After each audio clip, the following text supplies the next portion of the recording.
Hello.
माझं charger घेऊन ये मला दुसरं.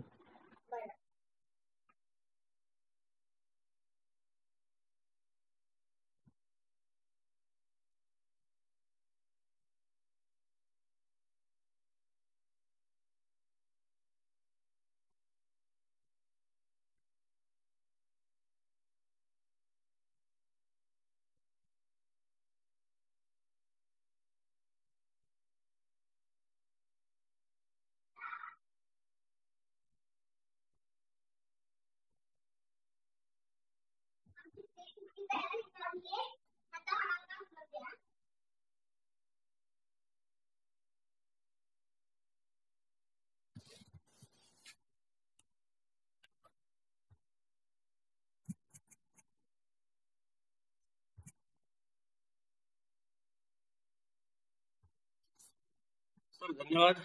सर आवाज ऐकू येतोय?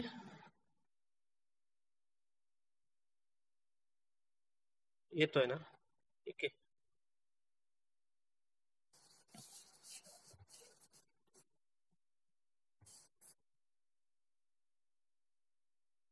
हॅलो.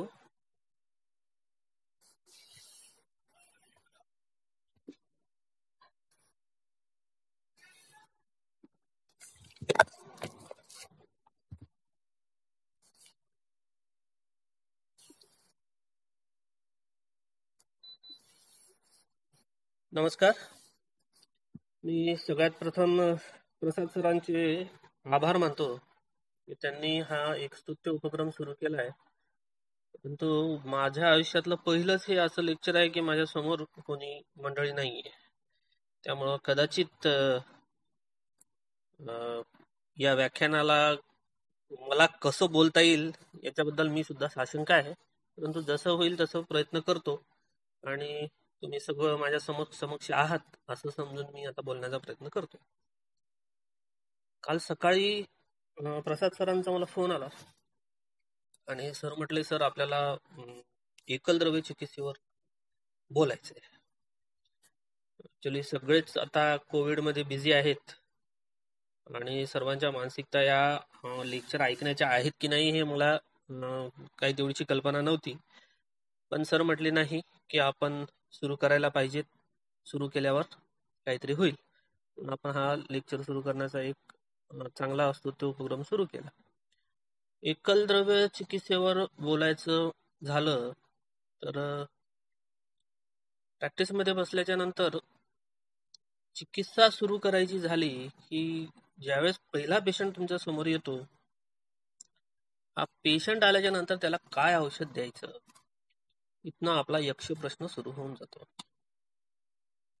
आणि आपण लगेच विचार करायला लागतो किंवा गोंधळायला लागतो की आता याला नक्की कोणतं द्रव्य द्यायचं किंवा कुठलं औषध द्यायचं, कुठला कल्प द्यायचा, काहीही असो. एकल द्रव्यांच्या बाबतीत जर विचार करायचा झाला तर सर्व वैद्य एकल द्रव्य वापरतातच. इव्हन सर्वांनी ते वापरावे या मताचा मी आहे. कारण कॉस्ट वाईज किंवा त्यांचा जो खर्च आहे तो खर्च कमी असतो. शिवाय एकल द्रव्यांची उपयुक्तता ही आपल्याला वाईडली बघायला भेटते. म्हणजे आपण सेकंड इयरला असताना आपण बघतो द्रव्य गुण विषय ज्यावेळेस शिकत असतो त्यावेळेस एखाद्या द्रव्य ज्यावेळेस आपण शिकतो त्यावेळेस ते द्रव्य दिसताना आपल्याला दिसते की जवळजवळ सगळ्याच संस्थानावर ते काम करताना दिसतंय. म्हणजे ते अन्नवळ संस्थान असो, प्राणवायू असो, दूधवळ असो किंवा आर्तवह असो किंवा कुठल्याही संस्थान असो, या संस्थानावर ते द्रव्य काम करताना आपल्याला दिसते. नेमका इथेच घोळ होतो. आपल्याला हे कळत नाही की कोणतं द्रव्य कोणत्या अवस्थेमध्ये कुठं वापरायचं आणि कधी वापरायचं, आणि सगळेच द्रव्य जर सगळ्या संस्थानावर काम करत असतील तर ते नेमकं द्रव्य शोधायचं कसं, हा एक महत्वाचा उद्देश असतो. दुसरा हर्डल म्हणजे की आपल्याला वनस्पती ओळखता येणे. मी ओळखता येणे याच्यासाठी जास्त महत्वाचं म्हणतोय की द्रव्य जी आपण चिकित्सेमध्ये वापरणार आहोत त्या द्रव्यांची आपल्याला निश्चित ओळख असलीच पाहिजे. कारण आज मार्केटमध्ये पंसारी आपल्याला काय देतोय किंवा आपला जो वेंडर आहे तो आपल्याला काय देतोय हे आपल्याला निश्चितच माहित नसतं. म्हणजे आपण आज जर बघायला गेलो तर आपण डायरेक्टली त्या पेशंटला म्हणतो की बाबा तू ही चूर्ण घेऊन घे किंवा हे औषधं घेऊन घे. गंमत म्हणून सांगतो, एकदा एका रुग्णाला मी शिग्रू चूर्ण घेऊन घ्या असं प्रिस्क्रिप्शनवर लिहून दिलं. मार्केटमध्ये शिग्रूचं चूर्णच भेटत नाही. आपण जर बघायला गेलो तर शेवग्याचं चूर्ण भेटत नाही, तरी सुद्धा तो शेवग्याचं चूर्ण घेऊन आला आणि त्या चूर्णाचा रंग लाल होता. आता मी नेहमी शेवग्याचा जो रंग आहे चूर्णाच्या सालीचा रंग हा पिवळसर असायला पाहिजे. म्हणजे अगदी साधं हे होतं की पिवळ्या रंगाचं चूर्ण असायला पाहिजे. हा लाल भडक रक्तचंदनासारखं किंवा खैरासारखं लाल चूर्ण तो घेऊन आला होता आणि ते शेवग्याचं चूर्ण होता. म्हटलं हे काहीतरी वेगळं आहे. पण हे चूर्ण त्याने जर घेतलं असतं तर त्याचे जे कॉन्सिक्वेन्सेस होते किंवा त्याची जी चिकित्सा करण्याची पद्धती होती ती चिकित्सा किंवा त्याला अपेक्षित परिणाम जे होते, जे कर्म त्याला अपेक्षित होते ती कर्म होणारच नव्हती. म्हणून मी ज्या व्हेंडरकडनं किंवा ज्या दुकानदाराकडनं म्हणजे दवाखान्याच्या शेजारीच ते होते त्यांना फोन केला. म्हटलं का म्हटलं हे शेवग्याचं चूर्ण लाल कसं काय? शेवग्याचं चूर्ण मागितलं नाही म्हणे त्यांना, मला शिग्रू चूर्ण मागितलं म्हणे. आता गंमत काय आहे की वेंडरला हे माहितीच नसतं की शिग्रू म्हणजे शेवगा किंवा आपले संस्कृत नाव या लोकांना माहिती नसतात. आणि त्यामुळे काय होतं की हे लोक कोणतं चूर्ण देतील हे आपल्याला काही कळतच नाही. आणि त्यांच्या आर्थिक फायद्यासाठी असतो किंवा आलेला रुग्ण किंवा आलेला पेशंट किंवा आलेला ग्राहक वापस जाऊ द्यायचं नाही केलेलं असतं. मला सांगायचा मुद्दा हा आहे की अशी चूर्ण किंवा आपण सरळ सरळ लोकांना जी औषधं देतोय ती मार्केटमध्ये भेटतात तीच औषधं दिली जात आहेत. आणि मार्केटमध्ये काय भेटेल हे आपल्याला सांगता येत नाही. म्हणून माझी सगळ्यांना विनंती अशी आहे की बाबा, द्रव्य तुम्ही जर बघत असाल तर शक्यतोवर तुमच्या घराच्या आसपासचे किंवा तुमच्या परिसरात आढळणाऱ्या द्रव्यांचा वापर जर तुम्ही चिकित्सेत केला तर त्याचे दोन फायदे होतात. एकतर त्याची पोटन्सी चांगली असते, कारण आपल्याला शारंगधारांनी सांगितलेलं आहे की बाबा 6 महिन्यांमध्ये चूर्ण जे आहे हे हीनवीर्य होतं किंवा त्यातलं वीर्य नाश होतं आणि त्याची पोटन्सी किंवा त्याची कार्य करण्याची क्षमता असते, क्षमता नाश पावते. मग हे अशा परिस्थितीमध्ये जर आपण स्वतः कलेक्ट केलेली किंवा स्वतः गोळा केलेली जर द्रव्य असतील तर त्या द्रव्यांचा चिकित्सेमध्ये निश्चितच वापर होतो. आणि प्रायव्हेट प्रॅक्टिस करताना तर हे आवर्जून लक्षात ठेवावं. मी एक गंमत सांगतो. मला माक्याचं तेल तयार करायचं होतं. माक्याचं तेल तयार करायचं होतं तर माका साहजिकच द्रव्यगुणाचा माणूस आहे आणि मला माका स्वतः गोळा करायलाच आवडेल म्हणून मी भरपूर फिरलो, पण मला माका काही सापडला नाही. पण ब्राह्मी सापडलेली होती, बाकी सगळे कंटेंट तयार होती. मी तेल 70 लिटर मागून ठेवलेलं होतं.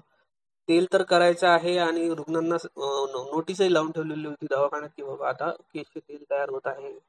त्यामुळे लोक मागत होते, म्हणून मी शेवटी विचार केला की नाही, आता जाऊ दे, आपण मार्केटमधनं शुष्क भृंगराज मागवूयात.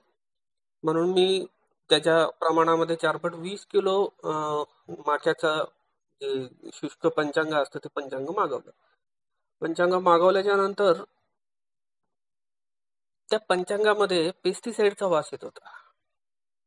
म्हणजे क्लिअर कट हे कळत होतं की याच्यामध्ये पेस्टिसाइड मारलेले आहेत आणि मारावेच लागतात. कारण माका ही अशी वनस्पती आहे ही पाण्यामध्ये असते आणि ती जर वाळवण्याचा प्रयत्न केला तर तिला लगेच फंगस लागतो आणि फंगस लागतो आणि ती वनस्पती खराब होऊन जाते. त्याच्यामुळं त्या वनस्पतीचा काही उपयोग होत नाही. आणि ज्यावेळेस मी हा विचार केला की बाबा या वनस्पतीवर जर एवढे पेस्टिसाइड मारलेले आहेत,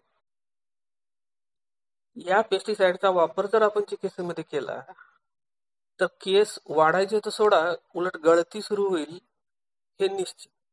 सांगायचा उद्देश काय की ज्या वनस्पती लवकर खराब होतात आणि त्या वनस्पती आपण मार्केटमधनं घेतो, त्या वनस्पतींवर पेस्टिसाइड मारलेले असतात.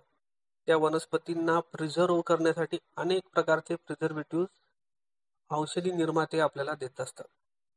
त्याच्यामुळं ह्या वनस्पती ज्या आहेत, ज्या आपण पोटातनं देणार आहोत, रुग्णाला औषधाकरता देणार आहोत, त्या पेस्टिसाइड आपल्याला सगळ्यात पहिलं कर्तव्य ठरतं. म्हणून माझा त्या रुग्णानंतर मी शक्यतोवर बाहेरनं औषधं घेणं टाळलं. आणि हा गेम चेंजर असतो. तुम्ही ज्यावेळेस तुमची औषधं वापरता स्वतःची तयार केलेली किंवा स्वतः गोळा केलेली, हा प्रॅक्टिस मधला सगळ्यात मोठा गेम चेंजर आहे. तुम्हाला सांगतो, ज्या दिवशीपासून मी स्वतः करायला सुरुवात केली आणि स्वतः औषधं गोळा करायला सुरुवात केली, मला येणारे रिझल्ट जे होते ते रिझल्ट अमेझिंग होते. अमेझिंग इन द सेन्स की मला जे अपेक्षित आहे ते मला भेटायला लागलं होतं. आणि हे जर आपल्याला पाहिजेत असेल तर आपण निश्चितच आपली औषधी गोळा करावी. मग प्रॅक्टिकली हे शक्य आहे का की बाबा मला लागणारी आता मला कुटकी लागत आहे तर कुटकी मी इथनं गोळा करू शकत नाही. मग अशा वेळेस काय करायचं, तर अशा वेळेस आपल्याला सगळ्यात चांगला ऑप्शन असतो, निसर्गाने एक गंमत केलेली आहे किंवा निसर्गामध्ये एक गंमत अशी आहे की साधारणतः ज्या भागामध्ये ज्या वनस्पती असतात त्या वनस्पतीच्या वापर करून आपल्याला त्या भागात येणारे जे त्या देशातले जे आजार आहेत ते आजार आपल्याला बरे करतात. म्हणजे अणुक देशामध्ये असो किंवा साधारण देशामध्ये असो किंवा जंगल देशामध्ये असो, साधारणतः जे आजार त्या परिसरामध्ये आढळतात त्या परिसरामध्ये त्या वनस्पती भरपूर प्रमाणामध्ये उपलब्ध असतात. हा एक ऑब्झर्वेशन आहे आणि निसर्गाचा खेळ आहे असं आपण समजूया. मग अशा वेळेस ह्या वनस्पती प्रत्येक वेळेस ह्या आयुर्वेदात वर्णितच असतील असं नाही. या वनस्पती तिथच्या लोकल लोकांनी वापरलेल्या वनस्पती सुद्धा असू शकतात किंवा त्या वनस्पती आयुर्वेदात वर्णित असतात परंतु त्या आपल्याला माहिती नसतात. म्हणून माझं सर्वांना एक विनंती आहे की तुम्ही तुमच्या परिसरात, ज्या परिसरामध्ये तुम्ही प्रॅक्टिस करणार आहात त्या परिसरामध्ये कुठल्या वनस्पती मिळतात आणि त्या वनस्पतींना शास्त्रामध्ये काय नावं आहेत याची एक यादी तयार करून ठेवायला पाहिजे. तर अशा याद्या आपल्याला फ्लोरा नावाची काही पुस्तकं असतात, जसं फ्लोरा ऑफ मराठवाडा आहे, फ्लोरा ऑफ महाराष्ट्र आहे, किंवा फ्लोरा ऑफ ब्रिटिश इंडिया आहे. ही सगळी पुस्तकं archive.org नावाच्या वेबसाईटवर डाउनलोडेबल आहेत. एक ना आपल्याला ते डाउनलोड करता येतं आणि सगळे यांची PDF आहे. त्या फ्लोरामध्ये साधारणतः त्या जिल्ह्यामध्ये किंवा त्या तालुक्यामध्ये कुठल्या कुठल्या वनस्पती उपलब्ध आहेत किंवा कुठल्या कुठल्या वनस्पती आहेत याची माहिती दिलेली असते. ही माहिती काढून आपण त्याची एक यादी बनवायला पाहिजे आणि ही यादी बनवली की त्या यादीतनं आपल्याला आयुर्वेदामध्ये कोणत्या कोणत्या वनस्पती वापरता येतील किंवा आपल्या आसपासच्या कोणत्या कोणत्या वनस्पती वापरता येतील याचा सर्वसाधारणपणे अंदाज येतो. बऱ्याचदा काय होतं की आपल्या आसपास असणाऱ्या वनस्पतींचा आपल्याला वनस्पती ओळखता सगळ्या उपयोग हे चिकित्सेमध्ये कसे करून घ्यायचे याचा अंदाज येत नाही. म्हणून म्हणजे उदाहरणार्थ उदाहरण द्यायचं झालं तर आंबा नावाची वनस्पती आहे. आंबा किंवा आम्र हा सगळीकडे प्रचुर मात्रेमध्ये उपलब्ध आहे. म्हणजे जेव्हा आता सध्या सीझन पण आहे आणि आपल्याला कळतही आहे की भरपूर प्रमाणामध्ये आंबा सगळीकडे उपलब्ध असतो. या आंब्याचं गुणधर्माच्या बाबतीत जर आपण बघायला गेलं तर सध्या स्थितीमध्ये आंब्याचा आपण कुठला कल्प वापरतो किंवा कुठलाही कल्प आपल्याला वापरताना दिसत नाही. किंवा आंब्याचा कल्प कोणता वापरतो? मला सांगायचा मुद्दा काय आहे की आपण ज्यावेळेस एखादं द्रव्य बघतो त्यावेळेस त्या द्रव्याचा फक्त एकच प्रयोजनाच्या अनुषंगानं विचार करत असतो. ज्यावेळेसही तुम्ही कुठलंही द्रव्य वापरत असता त्या द्रव्याचे अनेक प्रयोज्यांग आपल्याला वापरता येत असतात आणि प्रत्येक प्रयोज्यांगाचे गुणधर्म हे वेगळे वेगळे असतात. त्याच्यामुळं आपल्याला उदाहरणादाखल द्यायचं झालं तर आंब्याचं उदाहरण आपण देतोय. आपण आम्र बघूयात. आंब्याच्या कैरीपासून तर पुष्पापासून सगळे जे घटक द्रव्य आहेत किंवा सगळे जे प्रयोज्यांग आहेत त्या प्रयोज्यांगाचा वापर आपल्याला करता येतो. जसं आम्राचे फुलं आहेत. भावप्रकाशकारानं आम्राच्या फुलाच्या बाबतीत सांगितले, आम्रम पुष्पमती अतिसारकः कफपित्त प्रमेहेणुत अश्रुक दुष्टिहरम शीतम रुचिकृदम ग्राही वातलम. आंब्याला साधारणतः पाडव्याच्या आधी मोहर येतो आणि हा मोहर जो असतो हा अतिशय गुणकारी आहे. तर आता मी बोलल्याप्रमाणे की अतिसारकम पित्त प्रमेहणुत अश्रुक दुष्टिहरम शीतम रुचिकृतम ग्राही वातम. या आंब्याचा मोहराचा उपयोग बरेच लोक प्रमेहामध्ये करतात. म्हणजे तुम्ही जर बघितलं तर कषाय रस त्याच्यामध्ये भरपूर आहे, शीत वीर्याचा आहे, ग्राही आहे, परंतु वातजनक आहे, पित्त आणि कफाचं शमन करणारा आहे आणि उत्कृष्ट रक्त शोधन आहे. तर हे जे द्रव्य आहे हे द्रव्य आपल्याला चिकित्सेमध्ये वापरता येतं. या आंब्याचा मोहर जर आपण वाळवून ठेवला तर या आंब्याच्या मोहराचा वापर तुम्हाला कफज आणि पित्तज प्रमेहामध्ये वापर करता येतो.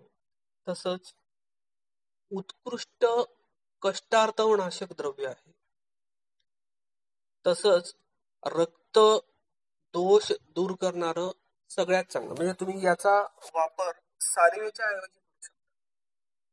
सारिवेच्या ऐवजी इन द सेन्स किंवा जर सारिवा उपलब्ध नसेल तर तुम्ही आम्रपुष्पाचा चूर्णाचा वापर करू शकता. तसंच आम्रफलम म्हणजे आम्रफलम म्हणजे ज्याला आपण कैरी असं म्हणतो. तर त्या कैरीचे गुणधर्म सांगताना भावप्रकाशकार म्हणतात आमम बालम कषायम अम्लम रुचम मारुत पित्तकृतः तरुणम तू तद अम्लम वृक्षम दोष त्रयास्त कृत. सगळ्यात कच्चं फळ ज्यावेळेस आता सगळ्यात सुरुवातीला छोटा येतं आणि कैरी असते ती असते कषाय रसाची आणि हीच कैरी थोडी थोडी मोठी व्हायला लागली की ती आम्ल रसाची होते. म्हणजे तरुण बाल आणि तरुण या दोन अवस्था यांना आम्रफळाच्या दिल्यात. बाल बाल आम्र जे आहे, बाल आम्ल प्रामुख्यानं कषाय आम्ल, रुच्य, मारुत पित्त कृत. तर तरुण आम्ल जे आहे किंवा कैरी जे आहे, तद अत्य आम्लम वृक्ष. मग या द्रव्यांचा वापर आपल्याला त्याच्या पुष्पाचा वापर करता आला, त्याच्या आमफलाचा वापर करता आला, त्याच्या तरुण फलाचा वापर करता आला. गंमत काय, ज्यावेळी कषाय रसाची जी कषाय आणि आम्ल हा रस तुम्हाला जिथे तिथे लागणार आहे, तिथे सगळीकडे आपण आम्र फलाचा वापर करू शकतो. आता याच कैरीला ज्यावेळेस वाळवलं जातं त्यावेळेस त्याच्या गुणधर्मामध्ये बदलतो. आम्रम आमम त्वचाहीनम आतपे अतिविशोषितम अम्लम स्वादु कषायम स्याद भेदनम कफवात. आपण पुष्पाचे जे गुणधर्म बघितले होते, त्या पुष्पाच्या गुणधर्मामध्ये आपल्याला लक्षात आलं की ते अतिशय उत्कृष्ट सारक आहे. तर शुष्क आम्रचे जे चूर्ण आहे, म्हणजे ज्याला आपण आमचूर असं म्हणतो, त्या आमचुरामध्ये भेदन गुण भरपूर प्रमाणामध्ये असतो. म्हणजे ज्यावेळेस तुम्हाला अनुलोमन करायचं आहे त्यावेळेस तुम्ही शुष्क केलेले मोहर वापरू शकता, आणि ज्यावेळेस तुम्हाला भेदन करायचं अपेक्षित आहे त्यावेळेस तुम्ही आमचुराची पावडर वापरू शकता. तर त्याच आंब्याचं पुन्हा पक्व आम्रफलम, म्हणजे जे आंबा पिकलेला आहे त्याचे गुणधर्म आपल्याला सांगितताना भावप्रकाशकार म्हणतात पक्वम तू मधुरम वृषम स्निग्धम बलसुखप्रदम. आता इथे प्रामुख्यानं एक शब्द वापरायचा, एक शब्द आपल्याला क्लिअर कट इंडिकेट करतोय की हे जे द्रव्य आहे, म्हणजे पिकल्याच्या नंतर जे द्रव्य आहे हे स्निग्ध आहे. तर त्याच वेळेस आपण ज्यावेळेस आम्रफल म्हणजे तरुण आम्रफल म्हणजे कैरी जी आहे, कैरी ही वृक्ष गुणाची आहे, तर तीच कैरी पिकल्याच्या नंतर मात्र स्निग्ध गुणाची होते, आणि ती वृक्ष आहे. म्हणजे त्याचं मुख्य काम जे आहे किंवा प्रभाव जो आपण म्हणूयात त्याला तो वृक्ष आहे. हा आंबा गुरु आहे, वातहर आहे, वृद्ध आहे, वर्ण्य आहे, शीतल आहे, परंतु पित्तकृतकर आहे, अग्निदीपन आहे, श्लेष्महर आहे, शुक्र विवर्धन आहे. एवढं सांगून भावप्रकाशकार थांबले नाही, तर ते पुढे म्हणतात वृक्ष पक्वाम्र गुण, म्हणजे जो पाडाचा आंबा आहे, पिकलेला आंबा आणि पाडाचा आंबा म्हणजे काय, पाडाचा आंबा म्हणजे जो नुकताच सुरुवात झालेला आहे, ज्यांना आता सुरुवात होत आहे की पिकण्यासाठी, त्याला पाडाचा आंबा म्हणतात.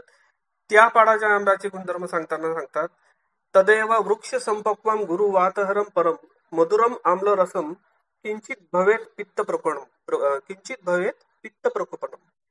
आता हे द्रव्य ज्याचे फुलं हे पित्त शामक आहेत, पण त्याच झाडाचं पाडावर पिकलेला आंबा हा पित्तकर आहे, पिकलेला आंबा हा सुद्धा पित्तकर सांगितलेला आहे.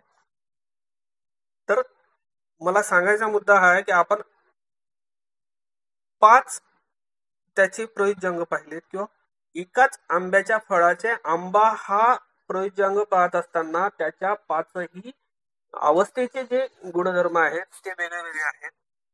याच आंब्याला पुन्हा याचे जे प्रयोज्यांग आहेत ते आहेत पंचपल्लव. पंचपल्लव आपण बघतो, त्या पंचपल्लवामध्ये आम्र, जंबूक, पित्त आदी वनस्पतींच्या कोवळ्या पानांचा उपयोग करण्यात आलेला आहे. तर आंब्याचा सुद्धा वापर, आंब्याच्या पानांचा सुद्धा वापर आपल्याला छर्दिल म्हणून करताना किंवा त्या पानांचा वापर जो आहे भरपूर ठिकाणी वापरताना दिसलेला आहे. ज्या द्रव्यांचा वापर आपण सुगंधासाठी करत असतो ही द्रव्य प्रामुख्यानं मनोरोगावर काम करत असतात किंवा मानसिक आजारांवर काम करत असतात, हे कायमस्वरूपी लक्षात ठेवलं पाहिजे. त्यामुळं या पानांचा वापर जो आहे हा वापर आपल्याला प्रामुख्यानं मनोरोगांवर सुद्धा करता येतो. याच आंब्याची जी साल असते किंवा आंतरसाल असते, या आंतरसालीचा वापर कामलेमध्ये आपण करतो. म्हणजे कामला या व्याधीमध्ये आंतरसालीचं जे चूर्ण आहे, या आंतरसालीचं चूर्ण कामला या व्याधीमध्ये उत्कृष्ट काम करताना दिसतं. म्हणजे अगदी मी पहिल्यांदा ज्यावेळेस पाहिलं होतं त्यावेळेस एक माणूस त्यानं आंब्याची आंतरसाल काढलेली होती आणि ती आंब्याची आंतरसाल त्याचं पाणी धुवून तो पाणी त्या रुग्णाला देत होता. म्हणजे तो ऍक्च्युली कामल्यावर औषध देणारा माणूस होता. आणि आपल्याकडे बघतो आपण की बरेचदा असे लोक असतात किंवा असे दवाखाने असतात की गुरुवारी काविळीचं औषध आहे, काविळीचं औषध वगैरे मिळेल. तो सहज उत्सुकता म्हणून सिल्लोडला ते साहेब प्रॅक्टिस करत होते आणि कामल्यासाठी त्यांचे ते औषधं द्यायचे. ती औषधं देत असताना म्हटलं की काय तर ते इतके लोक जातात बरं गंमत काय आहे की बऱ्याचशा लोकांना त्याचा गुणही येतो. आणि त्याची गंमत काय आहे की त्या सही-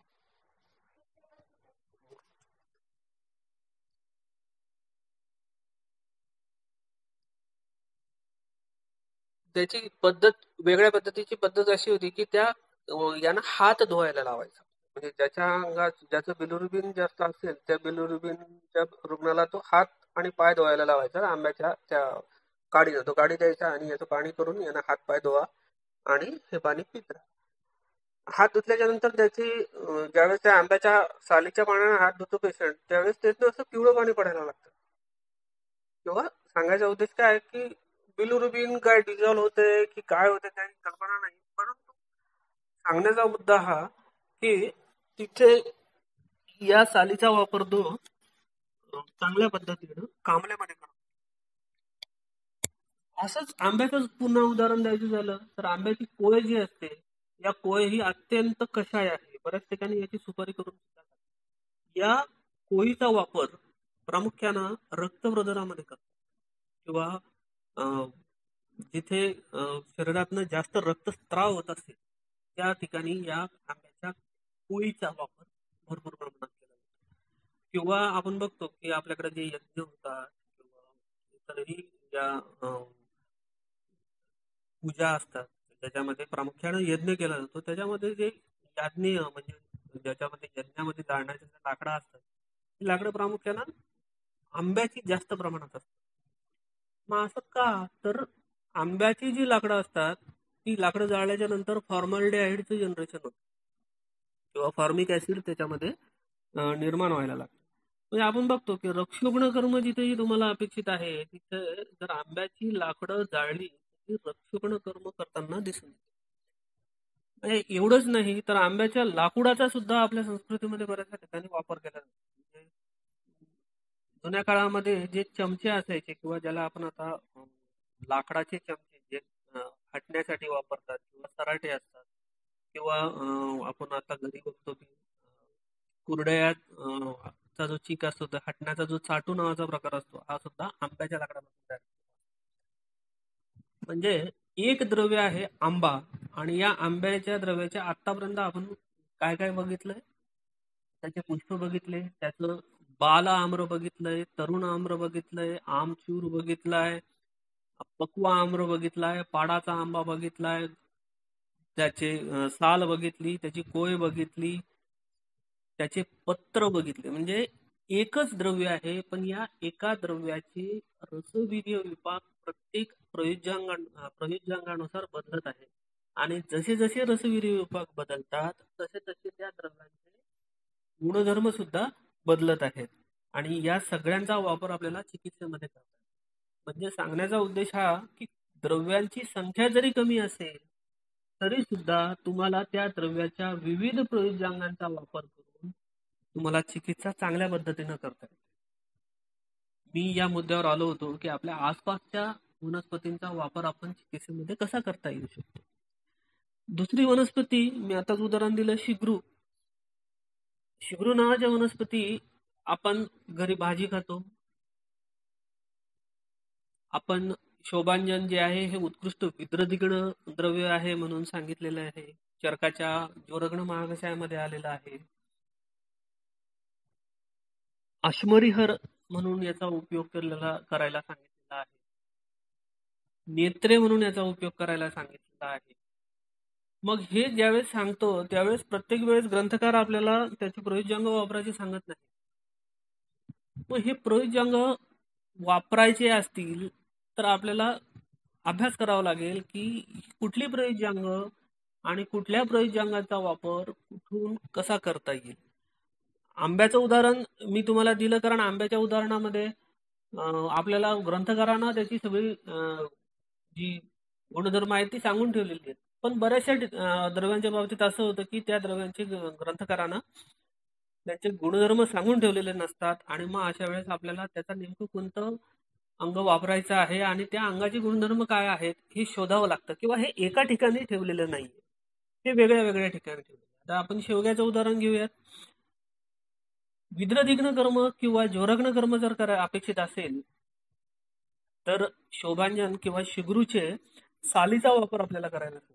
ज्यावेळेस हा वापर करायला सांगितलाय त्यावेळेस आंतरविद्रदी आणि बाह्य विद्रदी हे दोन विद्रदीचे प्रकार आहेत.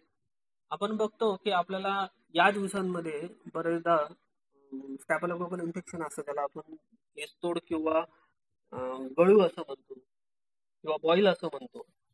या बॉईलसाठी आपण बघतो की त्याची पक्वावस्था किंवा आमावस्था असेल तर आपल्याला तो फोडण्यासाठी हा विद्रदी ज्यावेळेस फॉर्म झालेला आहे, हा विद्रदी फोडण्यासाठी आपण शेवग्याच्या सालीचं गळून त्याला लेप लावतो, आणि हा लेप लावल्याच्या नंतर काही कालावधीमध्ये तो विद्रदी आहे तो फुटतो आणि तो ड्रेन होतो. आपल्याला DNCs करायची असते ती कोणत्याही पद्धतीने केली जाते. पण शेवग्याची वैशिष्ट्यता ही आहे की शेवग्यामध्ये भरपूर प्रमाणामध्ये क्षार आहे, आणि मोरिंगोसाइड नावाचं जे घटक द्रव्य आहे हे स्टॅफिलोकोकसवर अतिशय उत्कृष्ट काम करतं.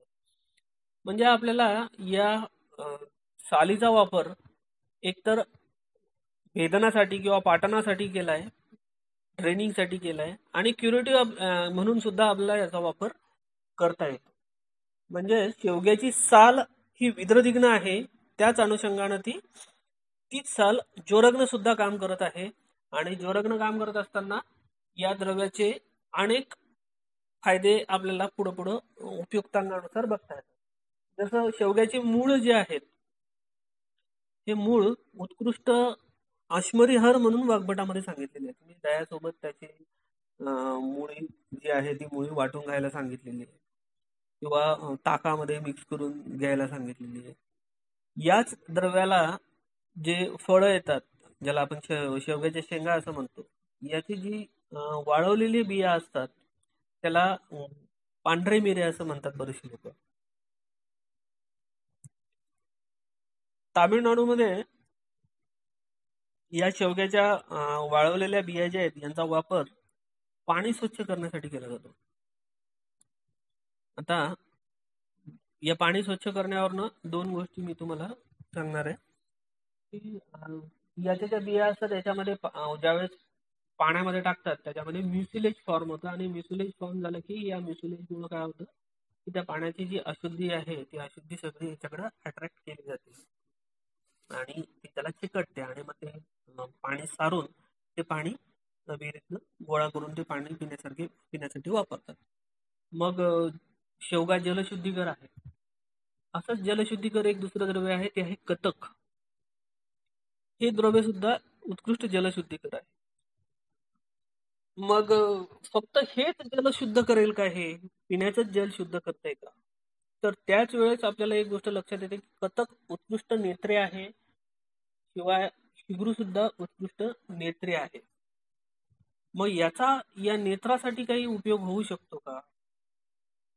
तर माझ्याकडे एक पेशंट यायची, त्या पेशंटला फ्लोटर्स होते. फ्लोटर्स म्हणजे ज्यावेळेस ते बघतो रुग्ण, म्हणजे विट्रियस नावाचा जो पार्ट आहे या विट्रियस मध्ये अनेक फ्लोटर्स असतात, आणि त्या फ्लोटर्समुळे त्याला समोर काहीतरी उडताना दिसतं. त्याची नजर जी असते त्याच्यात तो सांगतो की मला काहीतरी उडताना दिसत आहे, मधातच काहीतरी ऑब्स्टॅकल येतो. म्हणजे त्याच्या ज्या विजनच्या पार्ट मध्ये जर तो फ्लोटर आला तर तो जी विजन आहे ती तुमच्या रेटानावर पडत नाही, आणि तुम्हाला मधातच काहीतरी ब्लड विजन दिसतात. म्हणजे आपल्याकडे पण बऱ्याचशा पुस्तकांमध्ये सुश्रुतामध्ये स्पेसिफिकली वर्णन आहे किंवा असे फ्लोटर्स दिसतात. तर जलशुद्धीकरण म्हणून आणि नेत्रे म्हणून आपण इथे दोनही द्रव्यांचा वापर करतो. म्हणजे कतकचा वापर बऱ्याचशा अंशी लोक करतात जेणेकरून जे विट्रियस बॉडी मधलं फ्लुइड आहे त्या फ्लुइडला क्लीन करण्यासाठी. म्हणजे जे विट्रियस फ्लोटर्स आहेत ते फ्लोटर्स बऱ्यापैकी क्लिअर होतात. किंवा शेवग्याचा वापर सुद्धा आपल्याला त्या अनुषंगाने करता येतो. शेवग्याची दुसरी खासियत अशी आहे की रेटानामध्ये जो तुमचा ऑप्टिक डिस्क आहे, या ऑप्टिक डिस्कला बरेचदा काय म्हणतात, रेटायनल डिटॅचमेंट नावाचा एक प्रकार असतो. या रेटायनल डिटॅचमेंट मध्ये शेवग्याची जी पानं आहेत, ही शेवग्याची पानं उत्कृष्ट काम करताना दिसतात. म्हणजे फ्लोटर्सचं अजून एक कारण हे रेटायनल डिटॅचमेंट. फ्लोटर्स म्हटल्यापेक्षा जे दृष्टिक्षेपामध्ये येणारे जे काही अडथळे आहेत, त्या अडथळ्यांमध्ये रेटायनल डिटॅचमेंट हे सुद्धा एक कारण असू शकतं. आणि या कारणामध्ये सुद्धा शेवग्याचा वापर हा उत्कृष्ट आपल्याला पाहायला मिळतो. तर इथं सांगण्याचा मुद्दा हा आहे की ग्रंथामध्ये आपल्याला एक लाईन सांगितलेली असते, त्या लाईनचा अर्थ आपण कसा काढतो त्या दोन्ही ठिकाणी आपल्याला होतो. कथकचा वापर पिण्याचं पाणी शुद्ध करण्यासाठी सुद्धा केला जातो आणि डोळ्यातलं पाणी शुद्ध करण्यासाठी सुद्धा केला जातो. सांगण्याचा उद्देश काय की बिटवीन द लाईन्स हे आपल्याला कुठेतरी दिलेलं असतं किंवा आपल्याला त्यांचा एकमेकांशी संबंध लावता येत नाही. हा संबंध लावण्यासाठी आपल्याला वारंवार त्याचे जे गुणधर्म आहेत ते वारंवार बघायला पाहिजेत आणि त्याचा वास्तविक विचार आपण किती करता येईल, ज्याला आपण लॉजिकल थिंकिंग असं म्हणतो. या लॉजिकल थिंकिंगचा वापर करून अनेक द्रव्यांचा वापर करता येतो. म्हणजे आता आपण शेवग्याची पानं जर बघितली तर पानांमध्ये भरपूर प्रमाणात व्हिटॅमिन ए आहे. कोणी म्हणेल की बाबा रक्तांधनाशन म्हणून सुद्धा याला नेत्रे सांगितलेले आहे. तर नेत्रे ही एक संकल्पना ज्यावेळेस सांगत असतात त्यावेळेस त्याला अनेक फोल्डनं विचार करता येतो. कोणी म्हणेल की नाही, त्याच्यामध्ये जे अँटीबॅक्टेरियल घटक आहेत ज्याच्यामुळे बा स्टॅफिलोकोकल कंजंक्टायटिस होतो, त्या स्टॅफिलोकोकल कंजंक्टायटिसमध्ये याचा चांगला वापर होतो. कोणी म्हणेल रेटायनल डिटॅचमेंटमध्ये चांगला वापर होतो. कोणी म्हणेल विट्रियस फ्लोटर्स घालवण्यासाठी याचा चांगला वापर होतो. तर व्हिटॅमिन ए आहे. म्हणजे आपण बघताना मला सांगायचा उद्देश हा आहे की आपल्या जवळपासची जी द्रव्य आहेत, आता आपण या दोन उदाहरणावरून आपल्या एक गोष्ट निश्चित लक्षात येते, जवळपासची द्रव्य आहेत आणि ही द्रव्य आपण कधी चिकित्सेमध्ये वापरण्याचा विचार सुद्धा करत नाही. किंवा फार फार जर वापरला आपण शेवगा तर आशमरीसाठी वापरू किंवा तुमच्या विद्रतीसाठी वापरू किंवा ज्वरग्न म्हणून आपण शेवग्याचा वापर खूप कमी प्रमाणात करतो. शेवग्यामध्ये भरपूर प्रमाणात प्रोटीन आहेत म्हणून आपण त्याच्या शेंगा भरपूर खातो आणि या शेंगांमध्ये भरपूर प्रमाणामध्ये प्रोटीन आहे. तुम्ही आता माग मोरिंगा नावाच्या मोरिंगा या वनस्पतीवर बरेचसे व्हिडिओ पण प्रकाशित झाले. त्यात आपण बघितलं आफ्रिकेमध्ये सध्या जे माल न्यूट्रिशन आहे, हे माल न्यूट्रिशन घालवण्यासाठी शेवग्याचा वापर करतात. आपल्या इथं नांदेडच्या जवळ निमगाव नावाचं एक गाव आहे, तिथे डॉक्टर कन्हैया कदम म्हणून आहेत. ते MSc हर्बल मेडिसिन मध्ये झालेले आहेत. ते सध्या शेवग्याचे एक्स्ट्रॅक्ट एक्सपोर्ट करत आहेत. 30 रुपयाला एक कॅप्सूल, अशी 30 कॅप्सूलची डब्बी 900 रुपयाला ते एक्सपोर्ट करतात आणि काहीही नाहीये, फक्त शेवग्याच्या पानांचा एक्स्ट्रॅक्ट आहे. एक्स्ट्रॅक्ट म्हणजे काय तर वातादिना गोणा पाकात गणातूनचा रस. तर या एवढ्या साध्या औषधाचा एवढी डिमांड आहे आणि एवढ्या मोठ्या प्रमाणावर वापर केला जात आहे का, तर एकदम माल न्यूट्रिशन साठी चांगला आहे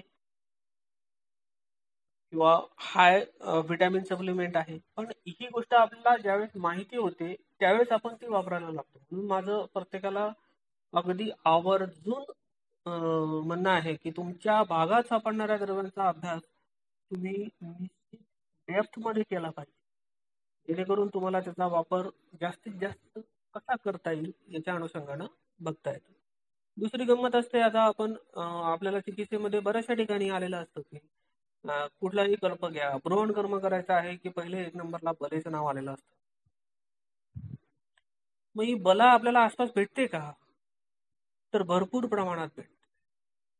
मग कोणती बला भरपूर प्रमाणात भेटते, तर प्रत्येक विभागानुसार त्या भागामध्ये कोणती बला उपलब्ध असेल, चारही प्रकारच्या बला असो, महाबला असो, अतिबला असो, नागबला असो, जी बला तुम्हाला उपलब्ध होईल, या चारही बलेंचे गुणधर्म ग्रंथकार सांगताना सांगतात की चारही बलेंचे गुणधर्म ही सारखे आहेत आणि या चारही बलेंचा वापर तुम्ही चिकित्सेमध्ये त्याच अनुषंगाने करू शकता ज्या अनुषंगाने बला ही महत्वाची. फक्त काही व्याधी प्रत्यनिक जे ठोकताळे असतात की जसं एखादं द्रव्य स्पेसिफिकली एखाद्या व्याधीवर प्रभावजन्य कर्म असतात ती थोडीफार वेगळी असतात, परंतु बलेचे जे मूळ गुणधर्म आहेत ज्याच्यामध्ये बला ही बल्य आहे, बला ही पौष्टिक आहे, बला ही बऱ्याचशा अंगी स्टेरॉइडल प्रॉपर्टीनं काम करतं, बला ही चांगली अँटी इन्फ्लामेटरी एजंट आहे. या चारही बलामध्ये आपल्याला हे गुणधर्म पाहायला भेटतात. मग ही यांच्यापैकी कुठलीही बला गोळा करून आपण आपल्या चिकित्सेमध्ये वापरू शकतो. किंवा सांगायचं तात्पर्य हे की आपल्या आसपास सापडणाऱ्या द्रव्यांमध्ये आपल्याला जास्तीत जास्त रस घ्यायला हवा, जेणेकरून आपल्याला त्यांचा वापर जास्तीत जास्त करता येईल. सरांनी मला विचारताना असे बोलले होते की सर मला ऍक्च्युली एकल द्रव्यांचा सिलेक्शन या अनुषंगाने तुम्ही बोला. तर त्या अनुषंगाने पण मी सरांना बोललो की मी त्या अनुषंगाने पण बोलतो, परंतु पण मला हे असं वाटतं की सुरुवातीला आपण आसपासच्या द्रव्यांचा वापर कसा करावा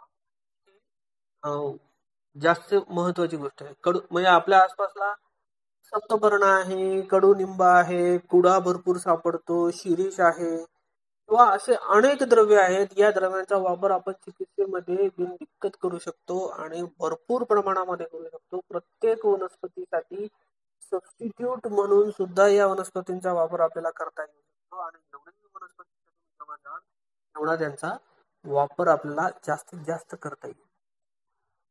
सरांनी दुसरा मला जो टॉपिक दिलेला आहे किंवा सब टॉपिकच आपण त्या टॉपिककडे वळूयात की या सगळ्या गुणधर्मांचा वापर किंवा या सगळ्या गुणधर्मांचा उपयोग आपल्याला करण्यासाठी ही गुणधर्म माहिती पाहिजेत किंवा या गुणधर्मांचा अभ्यास कसा करायचा किंवा द्रव्यांचा अभ्यास कसा करायचा हा अत्यंत महत्वाचा मुद्दा आहे. आपण दुसऱ्या वर्गापासून ते आजपर्यंत म्हणजे फायनल बीएमएस होईपर्यंत किंवा बीएमएस शिकत असताना सुद्धा अनेक द्रव्यांचा अभ्यास केलेला असतो. या सगळ्या द्रव्यांचे आपल्याला माहिती असतात. आपण सगळे डॉक्टर आहोत, आपल्याला यांचा वापर कसा करायचा कल्पना कसं करावं याच्याबद्दल नेहमीच कन्फ्युजन आपल्या डोक्यामध्ये असते. मी सुरुवातीलाच बोललो होतो की बाबा एकच द्रव्य अनेक संस्थानावर काम करतं, तर निश्चित मग त्याचा वापर कसा करायचा. तर वापर करण्यासाठी आता थोड्या वेळापूर्वी मी बोलत होतो की उपयुक्तांगानुसार त्यांचा जो रोगाधिकार आहे तो रोगाधिकार बदलतो. तसाच संस्कारानंतर सुद्धा बऱ्याचशा द्रव्यांचा रोगाधिकार बदलत असतो. म्हणजे आपण हरितकीचं जर उदाहरण घेतलं तर हरितकी पंचरसात्मक द्रव्य आहे आणि या पंचरसात्मक द्रव्याला म्हणजे माता म्हटलं आपल्याला सर्वांना माहिती जसे माता तसे माता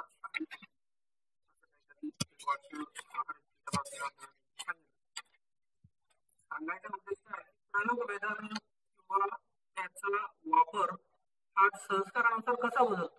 तर चरबिता वर्धयती अग्नी, म्हणजे आपण जर ते हिरड्याचं फळ चावून चावून खाल्लं तर ते अग्नी वाढवतं. हीच हरितकी जर पावडर करून खाल्ली म्हणजे दगडावर पावडर करून खाल्ली किंवा पेशीत करून खाल्ली तर ही मलशोधनाचं काम करत आहे. ती उकडून खाल्ली तर ती संग्रहण करते. जेवणाच्या सोबत खाल्ली तर ती बुद्धी बल इंद्रिय यांचं पोषण करते. त्रिदोष हर आहे, ठीक आहे. किंवा पावडर करून खाल्ली तर ती त्रिदोष नाशक आहे, विरेचक आहे. म्हणजे सांगण्याचा उद्देश काय आहे, एकच द्रव्य एकच आहे, फक्त त्या द्रव्याचा फॉर्म चेंज झाला, त्याची कल्पना चेंज झाली किंवा त्याच्या प्रयोगाची विधी बदलली तर आपल्याला ते द्रव्य वेगळे कर्म करताना दिसतं. किंवा हीच हरितकी वेगळ्या वेगळ्या ऋतूंमध्ये वेगळ्या वेगळ्या अणुपानांसोबत जर घेतली तर ती रसायन कर्म करताना दिसते. ज्याला आपण ऋतू हरितकी म्हणतो. सेंदत्त शर्करा क्रमात म्हणजे सिंधू शर्करा सुंठ पिंपळी मधु आणि गुड याच्याबरोबर वेगळ्या वेगळ्या अणुपानाबरोबर आपल्याला हरितकी घ्यायला सांगितलेली आणि ही हरितकी प्रत्येक ऋतूमध्ये ऋतूनुसार वेगळ्या वेगळ्या कर्म करताना दिसते. संयम प्रभाव असतो. संयोग प्रभाव म्हणजे काय, तर दोन द्रव्य एकत्र केल्याच्या नंतर त्यांची जी ऍक्शन असते किंवा त्यांचा जो अं, काय म्हणतात त्याला, रोगाधिकार आहे, हा रोगाधिकार बदलतो. मला सांगण्याचा उद्देश हा आहे की प्रयोगानं द्रव्य वेगळे ऍक्शन करतं, अणुपान बदललं द्रव्य वेगळे ऍक्शन करतं, उपयुक्तांग बदललं तर ते द्रव्य वेगळे ऍक्शन करतं. मग ही सगळी माहिती आपल्याला एका ठिकाणी कुठे मिळू शकेल, तर ही सगळी माहिती एका ठिकाणी आपल्याला कुठल्याच ग्रंथामध्ये, ही माहिती आपल्याला शोधावी लागते. आणि ही माहिती शोधण्यासाठी एक टूल आपण डिझाईन करू शकतो. आणि हे टूल डिझाईन करायचं म्हणजे काय करायचं, glossary of vegetative drugs in Brihattrayi नावाचा एक ग्रंथ आहे. ठाकूर बलवंत सिंग नावाच्या माणसानं हे आपल्यावर उपकार केलेले आहेत. त्याने भरपूर काम करून ठेवलंय आणि त्या कामाच्या अनुषंगानं आज आपल्याला बऱ्याचशा गोष्टी या रिझॉल्व्ह व्हायला मदत होते.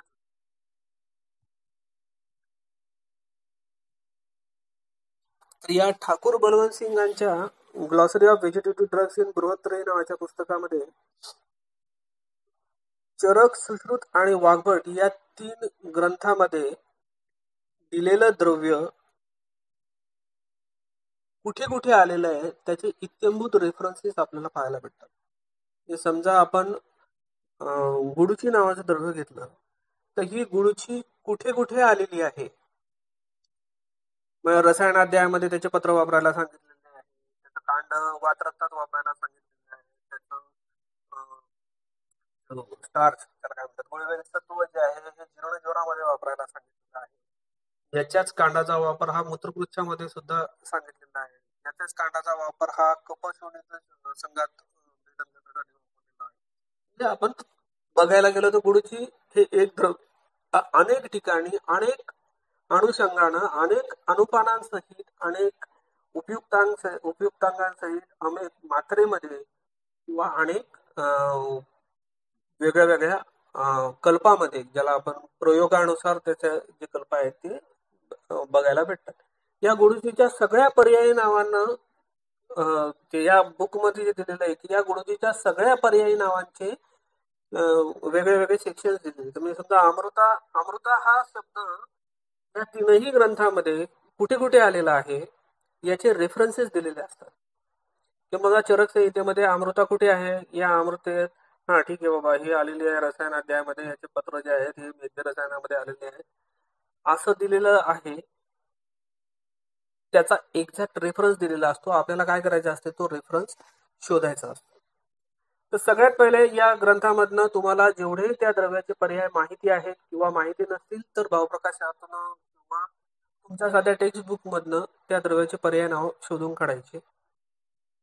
हे पर्याय नाव शोधून काढल्याच्या नंतर या पर्यायी नावानुसार ग्लॉसरीमध्ये किती रेफरन्सेस आलेले आहेत ते सगळे रेफरन्सेस कलेक्ट करून घ्यायचे. आणि हे रेफरन्सेस कलेक्ट करत असताना एका कागदावर आडवा टेबल आखायचा, त्याच्यामध्ये पहिले लिहायचं रेफरन्स. म्हणजे त्यात समजा अमृता दिलेली आहे तर ती लिहिलेलं असतं चरक संहिता, चिकित्सा स्थान, पहिला अध्याय, खंड 3, 52वा श्लोक. हा जर संदर्भ दिलेला असेल तर त्या संदर्भाच्या समोर आपल्याला सगळ्यात पहिले संदर्भ संख्या लिहायची. संदर्भ संख्येच्या नंतर आपल्याला तिथे लिहायचं आहे की काय संदर्भ आहे.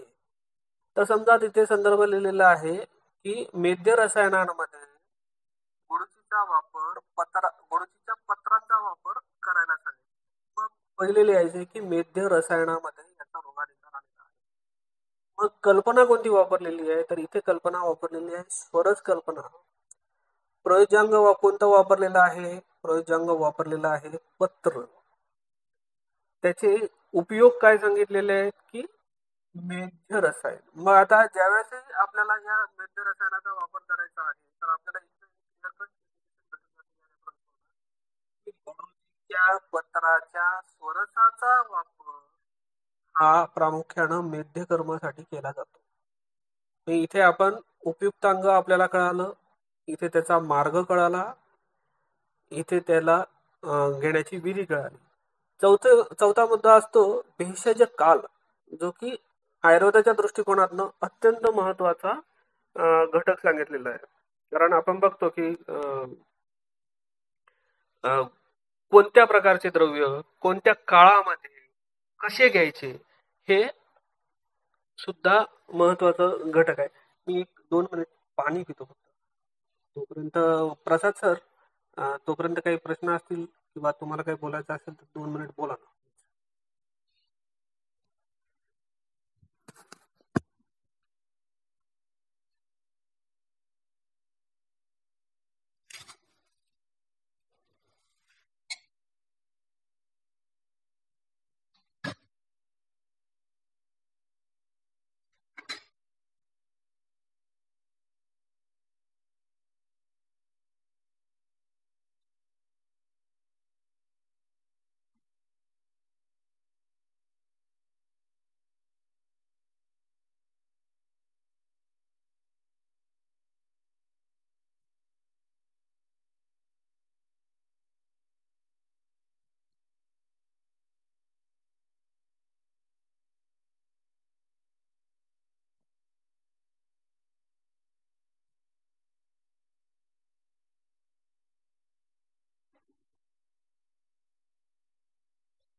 ठीक आहे, थँक्यू. माफ करा मला, हरकत नाही. तर आपण कल्पना बघितली, त्याचा मार्ग बघितला, त्याचा काळ बघितला. काळानुसार आपल्याला प्रत्येक द्रव्य म्हणजे आपल्याला माहिती आहे की बाबा गुळची हे द्रव्य रसायन काळी घेतल्याच्या नंतर वेगळं कर्म करत आहे. हेच द्रव्य जर आपण जेवणाच्या नंतर घेतलं तर आपल्याला वेगळं कर्म करताना दिसत आहे. हे द्रव्य आपल्याला अपान काळी घेतलं तर वेगळं कर्म करताना दिसत आहे. निशा काळी याचे कर्म वेगळे दिसत असतात. त्यामुळं आपल्याला हा एक्झॅक्ट रेफरन्स सुद्धा मिळतो की बाबा गुळचीचा वापर हा कोणत्या काळामध्ये कोणत्या व्याधीसाठी आपल्याला करता येईल आणि कोणत्या व्याधीसाठी आपण करू शकतो. यासाठी फक्त आपल्याला प्री रिक्विजिट आहे. तुमच्याजवळ एक बुक असलं पाहिजे ज्या बुकमध्ये glossary of vegetative drugs in growth हे बुक आहे. या बुकमध्ये जे रेफरन्सेस दिलेले आहेत ही सगळी रेफरन्सेस आपल्याला कलेक्ट करायचे. म्हणजे एकदा एकट्या गुडचीचे जर रेफरन्सेस आपल्याला कलेक्ट करायचे तर आपल्याला साधारणतः 3 दिवस लागतात. 3 दिवसांमध्ये आपण पूर्ण गुडचीचे रेफरन्सेस काढू शकतो. हे रेफरन्सेस काढल्याच्या नंतर मग त्याच्यावर आपल्याला अनालिसिस करायचं असतं की या दिलेल्या रेफरन्सेस नुसार आपल्याला काय अनालिसिस करता येईल. आपल्याला त्यातून पटकन हे कळतं की या द्रव्याचं स्रोतोगामित्व कुठे आहे, या द्रव्याचं प्रमुख स्रोतोगामित्व काय आहे, या द्रव्याचा वापर आपल्याला कोणत्या प्रयोजनांगाचा वापर आपल्याला कुठं करता येईल. तर ह्या 2 गोष्टी ज्यावेळेस आपल्याला कळायला लागतात तर त्यावरनं आपल्याला त्याचा अनुपान ठरवून, म्हणजे आपल्याला अनुपान म्हणजे काय आहे की एखाद्या द्रव्याला एखाद्या साईटवर आपल्याला जर रीच करायचं असेल किंवा पोहोचवायचं असेल तर त्याचं व्हीकल किंवा त्याचं बायोअबिलिटी वाढवायची असेल तर त्या दोन्ही गोष्टींसाठी आपल्याला अनुपानाचा वापर करता येतो. म्हणून बघा बरेचदा गुडूची सारखं द्रव्य वेगळ्या वेगळ्या अनुपानासहित आपल्याला घ्यायला सांगितलंय. मग तेलासोबत वेगळं काम करतं, साखरेसोबत वेगळं काम करतं, तुपासोबत वेगळं काम करतं. तर ही जी अणुपानं असतात ही अणुपानं किंवा यांचे जे काळ असतात ते काळ आपल्याला त्या द्रव्याला तिथं पोहोचवण्यासाठी जास्त सोयीस्कर ठरतात. आणि त्या अनुषंगानं आपल्याला या द्रव्यांचा अभ्यास या ग्रंथाच्या माध्यमातून करता येतो. आणि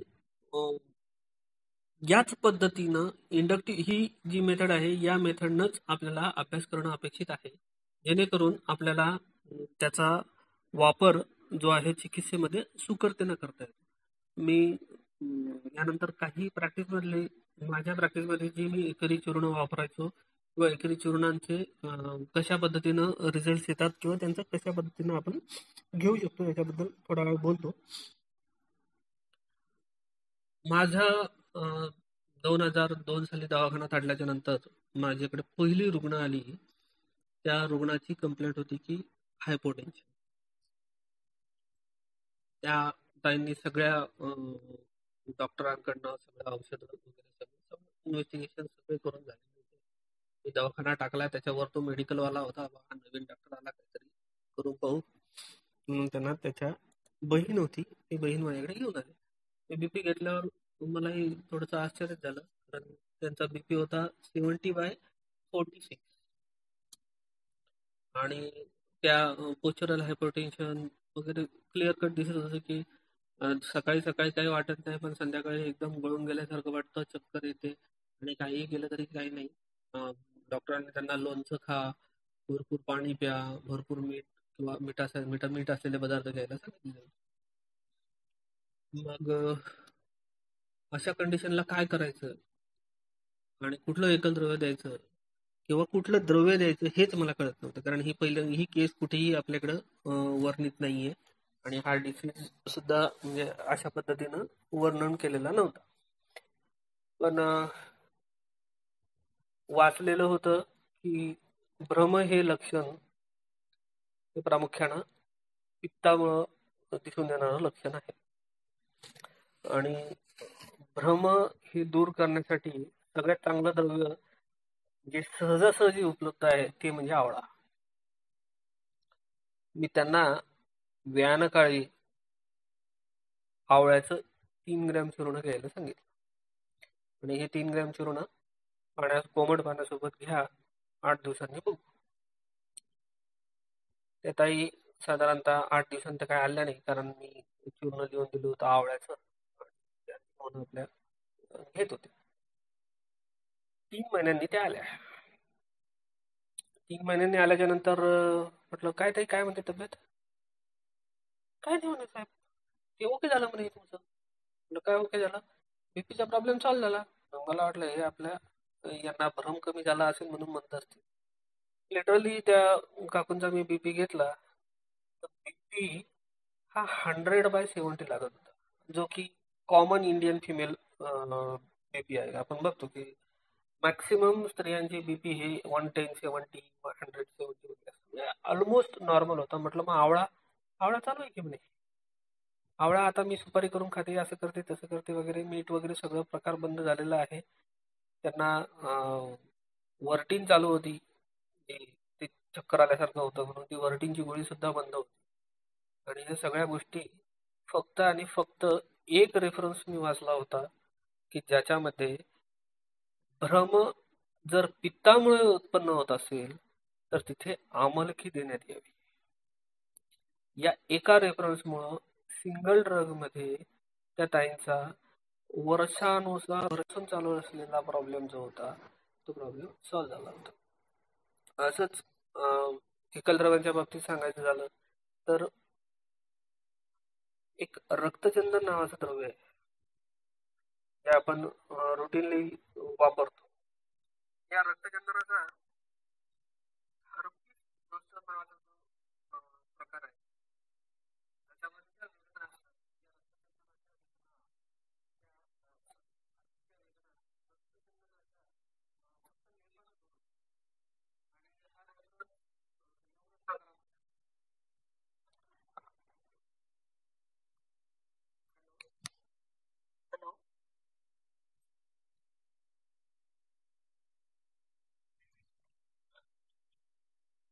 कुठून सर? हॅलो. बरं. सर सर सर मला फोन येतो.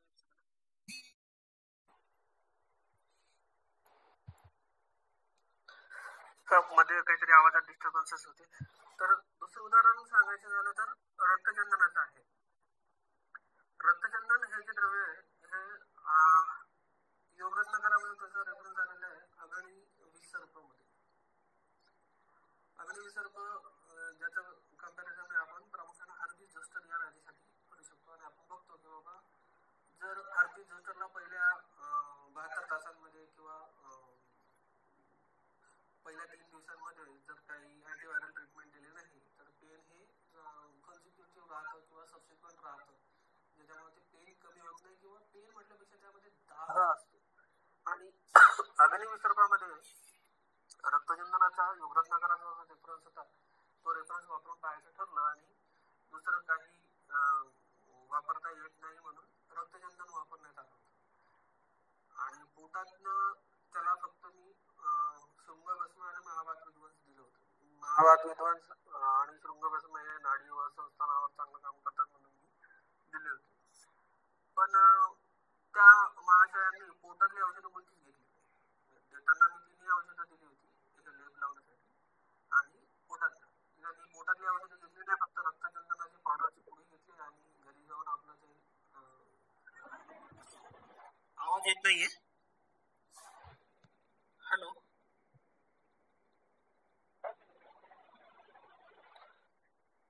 बरं थांबायचं का? हॅलो,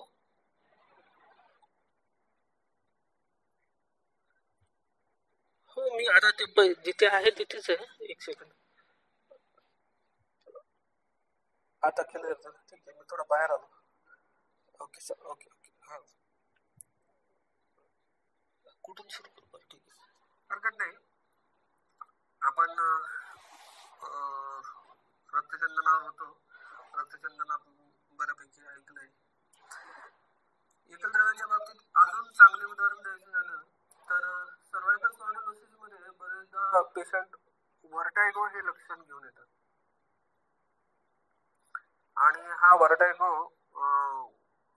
बऱ्याचशा औषधांच्या उपयोगानं कमी होताना दिसत नाही. मी सुरुवातीला त्रयोदशांक गुळ, लाक्षादिक गुळ, सूतशेखर ही द्रव्य वापरायची, जे की रुटीन मध्ये आपण सर्वायकल स्पॉन्डिलोसिस साठी वापरतो किंवा त्या आजारासाठी वापरतो किंवा हळूहळू कमी होईल. परंतु इथे धमासा जर वापरला तर डे 1 पासून आपल्याला त्याचं चक्कर किंवा व्हर्टायगो जो आहे तो व्हर्टायगो बऱ्याचशा अंशी कमी होताना दिसतो.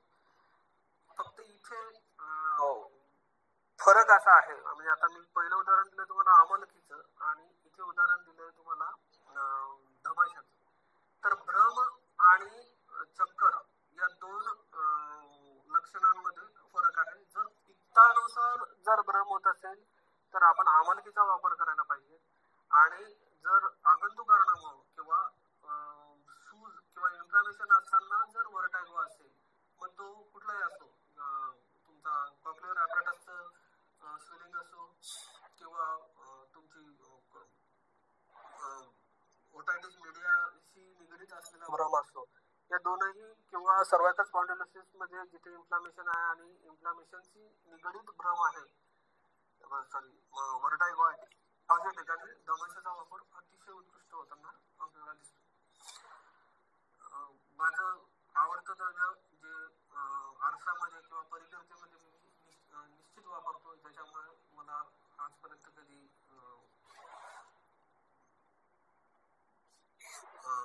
काय म्हणतात अपयश आलं नाही. ह्या ते द्रव्य म्हणजे सारिवा. सारिवा उत्कृष्ट व्रण रोपक द्रव्य आहे आणि शीतवीर्याचं द्रव्य आहे. या द्रव्याचा वापर तुम्ही बिनदिक्कतपणे याच्यामध्ये करू शकता. अर्श परिकर्तिका म्हणजे ज्याला आपण फिशर असं म्हणतो. ज्यावेळेस फिशर हा मला असं वाटतं की आरशापेक्षाही जास्त त्रासदायक प्रकार आहे, कारण ऊड जे असते ती ऊड हील होत नाही आणि जोपर्यंत तुम्ही त्याचा मलास्तंभ दूर करत नाही तोपर्यंत तुम्हाला त्यात रिझल्ट येत नाही. परंतु सारिवा हे असं द्रव्य आहे की तुम्ही 3 ते 4 दिवसामध्ये ऊड चांगल्या प्रकारे हील होते आणि या सारिव्यानं जी ऊड हील होते त्या ऊडमध्ये फायब्रोसिस होत नाही. म्हणजे फिशरमध्ये प्रामुख्याने काय असतं की ज्यावेळेस ऊड हील होते त्यावेळेस तिथं फायब्रोसिस होतं आणि फायब्रोसिस झाल्यामुळं स्ट्रक्चर फॉर्म व्हायला लागतं आणि तो स्ट्रक्चर झाला की पुन्हा मग तिथे कुंथर हा साईड इफेक्ट होतो आणि तो पुन्हा स्ट्रेनिंग केलं की पुन्हा ती ऊड चिरते आणि पुन्हा फिशर व्हायला लागतो. तर हे विशेष सायकल असतं. हे विशेष सायकल ब्रेक करायचं असेल आणि ती ऊड जर फायब्रोसिस शिवाय आपल्याला हेल करायची असेल किंवा मिनिमल फायब्रोसिस होऊ द्यायचा असेल तर सारिवेचा वापर खूप चांगल्या पद्धतीने आपल्याला करता येतो. इथे काही लोक सारिवेसोबत एसटी मधूचा सुद्धा वापर करतात. मी पण एसटी मधू वापर करत असताना एसटी मधूचं सिद्ध घृत येतं, त्या सिद्ध घृताचा वापर फिशरसाठी करायचो आणि पोटातनं मात्र सारिवेचा वापर भरपूर प्रमाणामध्ये करायचो, ज्याच्यामुळं फिशर हा जो व्याधी आहे हा व्याधी बऱ्यापैकी लवकर कंट्रोलमध्ये येतो. आणि हा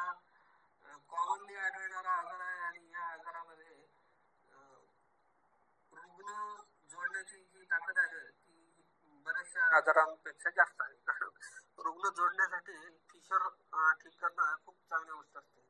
तसंच रुग्ण जोडण्याचा दुसरा आधार म्हणजे ॲलर्जिक रायनायटिस, जे आपल्याला कायमस्वरूपी दिसतं.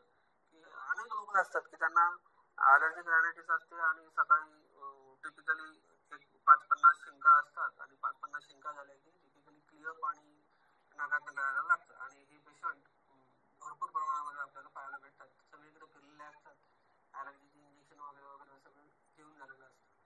तर 1 एप्रिल माझ्या वाचनात आला होता की औषध सेवनजन्य ज्वर, सुश्रुतामध्ये आलेला रेफरन्स आहे. ज्याच्यात कडुलिंब आणि दारुहरिद्रा वापरतात. दारुहरिद्रा चांगली भेटत नाही किंवा ओरिजिनल भेटत नाही म्हणून मी दारुहरिद्राच्या ऐवजी तिथे हरिद्रा वापरायचो. तर या औषध सेवनजन्य किंवा ॲलर्जिक रायनायटिस मध्ये कोष्टकुलिंजन आणि ही जी 2 द्रव्ये आहेत, निंब आणि तुमचं हरिद्रा, हे द्रव्ये इतकी चांगल्या रीतीनं काम करतात की तुम्हाला तो पेशंट 3-4 दिवशी सांगतो की बाबा माझा आता नाक ड्राय आहे आणि बऱ्यापैकी मला ॲलर्जी बसणं रिलीफ आहे. आणि ही औषधं जी आहेत सेफ आहेत, कितीही दिवस तुम्हाला देता येतात. कोष्टकुलिंजनचं इव्हन व्हायरल रायनायटिस जो असतो, या व्हायरल रायनायटिसमध्ये जे नाकातनं पाणी गळणं सुरू असतं, ते पाणी गळणं वगैरे सेकंड डोस नंतर लगेचच नाक ड्राय व्हायला लागतं. म्हणजे त्याची प्रॉपर अँटीहिस्टॅमिनिक ॲक्टिव्हिटी आहे. तुम्ही चांगल्या पद्धतीनं त्याचा वापर करू शकता. म्हणजे सिंगल ड्रगमध्ये कोष्टकुलिंजन हे सिंगलमध्ये वापरता येतं. आणि औषध सेवनजन्य ज्वर म्हणजे जे वारंवार ॲलर्जीची जी त्या बॉडीची जी रिॲक्शन आहे, ती रिॲक्शन थांबवण्याच्या दृष्टिकोनातून आपल्याला निंब आणि हरिद्रा या दोघांचा वापर चांगल्या पद्धतीनं करता येतो. तिसरा कॉमनली दिसणारा आजार आहे तो म्हणजे ॲलर्जिक ब्रॉन्कायटिस किंवा ब्रॉन्कियल अस्थमा. याच्यामध्ये थोडंसं पुढे गेलं की आपल्याला तो अस्थमाचा बऱ्याचशा अंशामध्ये पाहायला मिळतो. हे रुग्ण सुद्धा अनेक वैद्यांकडनं फिरून आलेले असतात किंवा डॉक्टरांकडनं फिरून आलेले असतात. इनहेलर्स चालू असतात, स्टिरॉइड्स चालू असतात, मास्टर स्टॅबिलायझर्स चालू असतात आणि खूप कंटाळलेले असतात.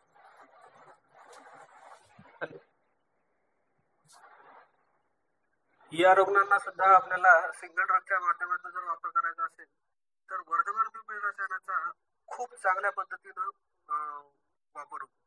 म्हणजे अगदी वर्षोगतीचे हे जे असतात अस्थमॅटिक्स, ते सुद्धा याला चांगला रिस्पॉन्ड करतात. किंवा बरेचदा आपण बघतो की काही खोकल्याचे रुग्ण असतात, खोकल्याचे रुग्ण महिना 2-2 महिने त्यांचा खोकला जातो, सारखं चालू असते किंवा कफ चालू असते. अशा रुग्णांना वर्धमान पिंपळी रसायनाचा उत्कृष्ट उपयोग होताना आपल्याला दिसतो. आणि वर्धमान पिंपळी सारखं औषध हे प्राणवायू स्वतःचा सध्या तरी चांगल्या पद्धतीचं औषध आहे असं मला वाटतं. आणि उत्कृष्ट मास सेल स्टॅबिलायझर आहे. वारंवार ॲलर्जीची प्रवृत्ती आहे अस्थमामध्ये बघायला भेटते. बऱ्याचशा औषधामध्ये ते आपल्याला कमी होताना दिसतं. सिंगल ड्रगच्या बाबतीत अजून सांगायचं झालं तर कांचनार हे अतिशय उत्कृष्ट औषध. स्पेसिफिकली ज्यावेळेस प्रोलॅप्स असतो, युटिलाईन प्रोलॅप्स असतो, म्हणजे इन्फर्टिलिटीच्या केसेसमध्ये किंवा ओल्ड एज पेशंट्समध्ये युटिलाईन प्रोलॅप्स आपल्याला रोटीनली पाहायला भेटतो.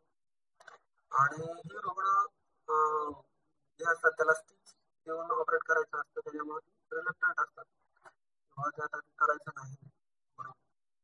याचा शोध लागण्याचं कारण म्हणजे माझ्याकडे एक नवी म्हणून वैद्य आहेत, म्हणजे फिरणारे वैद्य, पॉप्युलर मेडिसिनचे त्यांच्याकडे वनस्पती पाहायला लागायची. त्यावेळेस त्यांच्या घरी गेलो होतो तर त्यांच्या घरी एक माणूस गाय घेऊन आला आणि त्या गायीची ते ट्रीटमेंट करत होता. मला गाय कसं काय तुमच्याकडे? तो म्हणला काय नाही, तिचा कड बाहेर आलाय, अंग बाहेर आलाय. हा शब्द माझ्याकरता सुद्धा नवीन होता. म्हणतो बघा काय करतो बघूया. आणि साहेबांनी कांचनाचा काढा केलेला होता, कारण त्याला आधीच ते त्यांना सांगितलं होतं कड बाहेर आलेली आहे आणि ती गाय घेऊन येणार आहे. त्यांना सरळ त्या कांचनाराच्या काळाची बारीक धार त्या प्रोलॅप्सवर धरणं सुरू केलं. लिटरली सांगतो, 3-3.5 लिटर काढा त्या माणसानं त्या आलेल्या अंगावर टाकणं सुरू केलं. 3.5 लिटर पैकी 2-2.5 लिटर काढा टाकल्याच्या नंतर ऑटोमॅटिकली जे युटेरस होतं ते युटेरस श्रंक व्हायला लागलं आणि ऑटोमॅटिकली रिपोज झालं. म्हणजे त्याच्या प्राकृत अवस्थेला जाऊन बसलं. म्हणजे जिथे जिथे भ्रंश आहे किंवा जिथे जिथे प्रोलॅप्स आहे त्या प्रोलॅप्सच्या पेशंटमध्ये आपल्याला याचा चांगला उपयोग बघायला भेटतो. आणि हा फक्त युटेराइन प्रोलॅप्सच नाही, तर बऱ्याचदा रेक्टल प्रोलॅप्सचे पेशंट सुद्धा आपल्याला पाहायला भेटतात. या रेक्टल प्रोलॅप्सच्या पेशंटमध्ये फक्त कांचनाराच्या काळानं धावन करायचं, बाकी कुठल्याही काम करायची गरज नाही. एवढं कोणतरी केलं तरी आपल्याला चांगला रिझल्ट पाहायला भेटतो.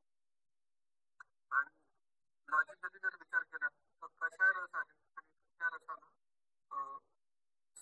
भ्रंश किंवा स्रंश लक्षणं सांगितली वाटायची बऱ्याचशा अंशी कमी व्हायला. नंतर सरांचं बोलणं झालं त्यावेळेस आमवादावर आपल्याला सिलेक्शन ऑफ ड्रग्स कसं करता येईल. आमवादामध्ये आपण बघतो की आपल्याकडे सांगितलेलं आहे की एरंडा आणि शुंठी जे आहे ते उत्कृष्ट औषध आहे. आमवादाचा अजून एक प्रकार आपल्याला पाहायला होतो प्रॅक्टिसमध्ये, म्हणजे पित्तानुबंधी आमवाद. पित्तानुबंधी आमवादाची गंमत अशी असते की या रुग्णाला जर तुम्ही आपण रोटीनने आला विषय की आपण योगराज बघूळ, श्रीनाथ बघूळ, महाराष्ट्रामध्ये काळ, राष्ट्र सप्तकात वगैरे वगैरे आपली जी काही औषधं आहेत ती औषधं सुरू करतो. आणि ही औषधं सुरू केली की पेशंट लगेचच तक्रार घेऊन काय माझ्या पोटामध्ये आग पडायला लागली, मला उलट्या व्हायला लागल्यात किंवा मला लूज मोशन व्हायला लागले. आणि स्त्री रुग्ण जर असेल तर सांगते की सर तुम्ही औषधं सुरू केल्याच्या नंतर मला लगेचच हॅलो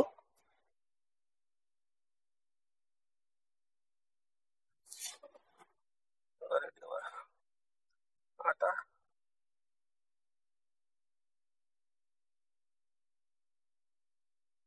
तोटाची जवळ धरले नाही.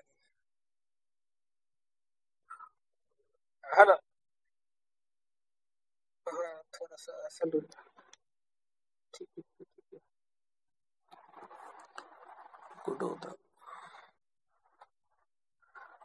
हा, आमवादामध्ये हॅलो, हा ठीक आहे. आमवादामध्ये आपलं चाललं होतं की आमवादामध्ये आपल्याला सांगितलेलं आहे की शुंठ आणि एरंडा ही द्रव्य घ्यायला सांगितलेलं आहे प्रामुख्याने. पण आमवादामध्ये एक अजून आपल्याला विशिष्ट रुग्ण पाहायला भेटतात जे पित्तानुबंधी आमवादाचे असतात. पित्तानुबंधी म्हणजे या लोकांची प्रकृती प्रामुख्याने पित्ताची असते किंवा हे सुकुमार प्रवृत्तीचे असतात आणि यांना आपण दिलेल्या औषधांनी त्रास व्हायला लागतो. ते म्हणतात एक तर लूज मोशन्स होते किंवा मला पाळी जी आहे ती लवकर लवकर यायला लागली, म्हणजे 20 दिवसातच सायकल येत आहे वगैरे आपल्याला सांगतात. किंवा काही लोकांना गुगळानं अंगावर रॅश येतात, काही लोकांचं तोंड यायला लागतं, जे आपण उष्ण औषधं त्याला देतात त्या औषधाच्या अनुषंगाने. तर या अवस्थेमध्ये सगळं बंद करून फक्त एक ती सारीवा किंवा मुस्ता हे जर आपण चालू केलं, शीतपाचक आहे, शीतगुणाचे आहेत, शीतविजाचे आहेत आणि शीतपाचक आहेत, तर ही लक्षणं पण कमी व्हायला लागतात. आणि आमवाताचा जो आमाचा अनुबंध आहे तो आमाचा अनुबंध एकदा सुटायला लागला की बऱ्याचशा अंशामध्ये पेन कमी व्हायला लागला. म्हणून या अनुषंगानं ही द्रव्ये जास्त महत्वाची आहेत असं मला वाटतं. सारिवा हे पित्तानुबंधी आमवादामध्ये उत्कृष्टरित्या वापरता येतं. तिथे आपल्याला जास्त गोष्टी औषधं वापरायची गरज पडते. स्पेसिफिकली जर पोस्टमॉर्टम रुमॅटॉइड आर्थरायटिस असेल तर पित्ताणूमध्ये आमवाद आपल्याला पाहायला भेटतो. हा आमवाद सारिवाच्या योगानं आपण सारिवा जर दिली तर बऱ्याचशा अंशी हा आमवाद कमी व्हायला लागतो. नंतर स्किन डिसीजेस मध्ये आपण बघतो कुष्ठाचे अनेक विकार आपल्याला सांगितले. मध्ये उष्णग्न औषधं सिलेक्ट करताना आपली तत्पट होतो. आपण सरळ सरळ विचारकाच्या देशमाणीमध्ये घुसतो आणि कृष्ण द्रव्य किंवा भागवताच्या शोधनादी द्रव्य संग्रहामधले द्रव्य आपण घ्यायला लागतो आणि पुस्तक औषध वापरायला लागतो. इथं करत असताना बरेचदा मी बघितले किंवा बऱ्याचशा लोकांचे प्रॅक्टिस असतात की सरसकट सगळ्याचा सगळा गण द्यायचा किंवा जेवढी काही पुस्तक औषधं असतील तेवढी पुस्तक औषधं एकदाच वापरायला सांगत. अशा वेळेस हे केल्यापेक्षा आपण जर थोडस रेफरन्स वाईज जर गेलो तर सुश्रुतामध्ये बाकूची रसायन नावाचं एक रसायन आलेलं आहे. त्या बाकूची श्वेत बाकूची रसायन आणि कृष्ण बाकूची रसायन असे दोन्ही रसायनाचे प्रकार आलेले आणि याच्यामध्ये सांगायचा उद्देश तर रसायन औषधं वापरत असताना ही कायमस्वरूपी वर्धमान मात्रेत वापरायला सांगितलेली आहे आणि बाकूची रसायन सुद्धा आपल्याला वर्धमान मात्रेमध्ये वापरता येईल किंवा बाकूची रसायनाची एक पद्धत ग्रंथामध्ये आपल्याला पाहायला भेटते. सुश्रुतात जर आपण बघितलं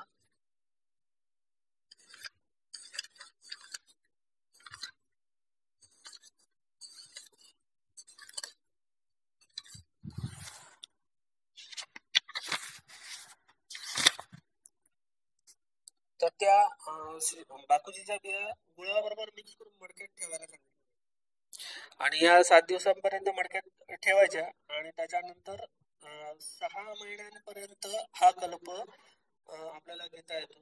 हा स्पेसिफिकली सोरियासिसचे किंवा शित्राचे जे रुग्ण असतात या दोनही याच्यामध्ये म्हणजे शित्रापेक्षाही सोरियासिसच्या रुग्णांमध्ये या रसायनाचा उपयोग अतिशय उत्कृष्ट होताना दिसतो. आपण आल्या आल्या सुरुवातीला सोरियासिसच्या रुग्णाला जर काम व्यवस्थित असेल तर आपण वमन देतो आणि वमन पश्चात जी वमनानंतर आपल्याला बघायला भेटतो बऱ्याचशा याच्यामध्ये स्त्राव असतो तो स्त्राव कमी झालेला आहे किंवा स्किन ड्राय व्हायला लागते आणि नरिशमेंट चांगलं व्हायला लागतं आणि आपल्याला सोरियासिस टिकून ठेवायचं असेल आणि याला मुळापासून जर काढायचं असेल तर आपल्याला इथे रसायन द्रव्यांचा वापर खूप चांगल्या पद्धतीने करता येतो. तर पहिलं ज्या कुष्ठातलं रसायन आहे ते रसायन आहे श्वेतबाकूची रसायन. दुसरं मंडूकपर्णी रसायन. मंडूकपर्णी रसायन सुद्धा तुम्ही जर मंडूकपर्णीचे गुणधर्म पाहिले तर प्रामुख्यानं कुष्ठ आणि मेद्य ही त्याची कुष्ठकणा आणि मेद्य ही कर्म त्याची प्रामुख्यानं सांगितली. तर सांगण्याचा उद्देश काय की ज्यावेळेस तुम्ही एखादं द्रव्य वापरत असता त्यावेळेस तुम्ही ते फुल डोस न वापरू शकता आणि एक सिंगल ड्रग ज्यावेळेस वापरता त्यावेळेस त्याचे जे कार्यकारक मीमांसा आहे ते तुम्हाला लावता येते आणि आपल्याला रिझल्ट कसे येत आहेत ते लगेच कळायला जाते.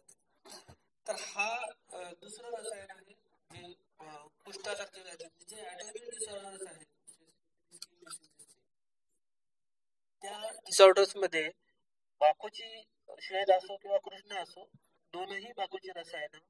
त्याच्यानंतर मंडूकवर्णी रसायन. मंडूकवर्णी रसायन हे स्पेसिफिकली स्ट्रेस इंड्युस्ड डिसीजेस आहे किंवा ज्याचा स्ट्रेसचा आणि स्किन डिसऑर्डरचा संबंध आहे जसं सोरियासिस आहे किंवा पाल्मोप्लांटर केराटायटिस आहे किंवा ज्याला इचिंग आपल्याला लक्षात येते की बाबा हा पेशंट स्ट्रेसमुळे इचिंग मध्ये जातोय त्याच्यासाठी ही दोनही रसायनं चांगली कारण बाकीची सुद्धा उत्कृष्ट मेद्य म्हणून सांगितले. नंतर तिसरं रसायन जे आहे कुष्ठातलं ते आहे भृंगराज रसायन. भृंगराजाचं रसायन द्यायचं सांगितलं त्याला फक्त लिमिटेशन ही येते की त्याला रोज सोरस द्यायचा असतो. बेसिकली 2 वर्ष या मात्रेमध्ये भृंगराजाचा सोरस द्यायला सांगितलं आणि हा जर आपण लोडिंग डोस मध्ये द्यायला लागलो तर एक साधारणतः 1-1.25 महिन्यामध्ये आपल्याला बरेच जे कुष्ठ आहे ज्याची इटिओलॉजी आपल्याला कळत नाही किंवा नोंद नसते अशा डिसिजेस मध्ये आपण भृंगराज रसायनाचा वापर चांगल्या पद्धतीने करू शकतो. प्रसाद सर थांबा जरा.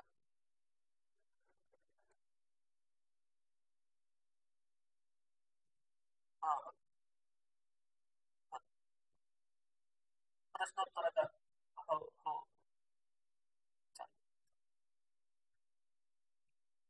Yes sir yes sir yes.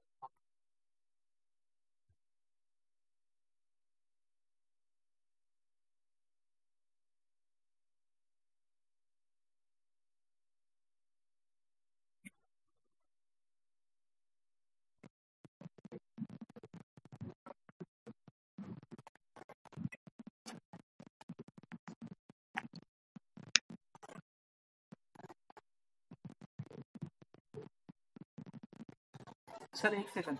काय म्हणलं सर? सर मला प्रश्न ऐकू नाही आला सर. हॅलो.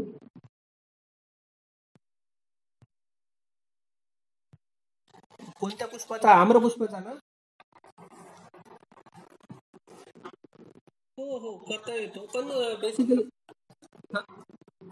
हो हो आम्रपुष्पाचा उपयोग बेसिकली सांगितलेला आहे, आपल्याला त्याचा उपयोग करता येतो. पण बृहन ही संकल्पना बेसिकली मला असं वाटतं की बृहन कर्म जे आहे कारणानुसार त्याची चिकित्सा झाली. हॅलो. कारणानुसार चिकित्सा झाली पाहिजे.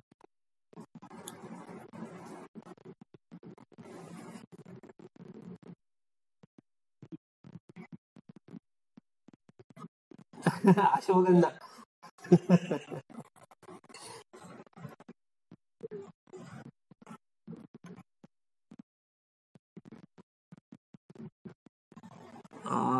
एक तर मी ते बापाला वैद्यांचं बोललो की glossary of vegetative drugs in Brihattrayi, ठीक आहे, आणि आपली बृहत्त्रयी हे दोनच ग्रंथ मी सजेस्ट करेल, आणि तिसरा ग्रंथ जो आहे तो आहे भावप्रकाश निगलकर.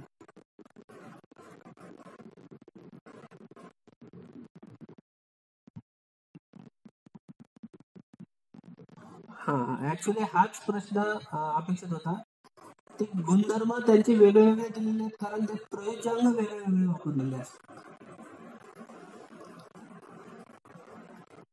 म्हणजे आता गोखरूचं उदाहरण द्यायचं झालं तर त्याला सांगितलेलं असतं ना, जिथं सांगितलेलं आहे की समजा गोखरू आहे, फळाचा जर विचार केला आपण तर मधुर मधुर शीत आहे, ठीक आहे, आणि हेच गोखरू याचं जर मूळ वापरलं तर ते आपल्याला खोटू आणि उष्ण सापडतं, ठीक आहे. इथं थोडासा विचार असा करावा लागतो की जिथे मधुर मधुर शीत सांगितलेलं आहे तिथं एकतर टीकेमध्ये आपल्याला त्याचे गुणधर्म प्रयोजन दिलेलं असतं, किंवा आता इथे जर दशमुळामध्ये गोखरू वापरायचं आहे तर तिथं गोखरूचं मूळच वापरायचं आहे.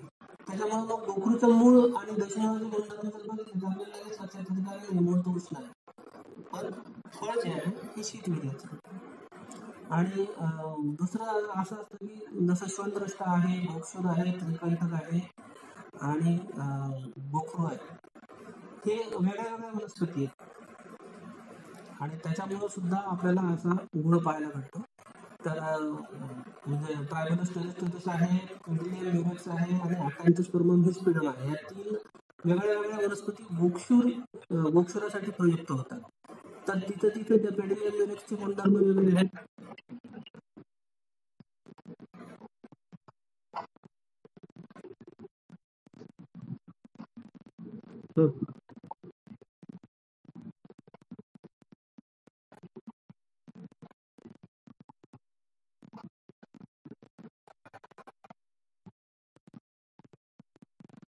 वाताम वाताम हे द्रव्य म्हणतात.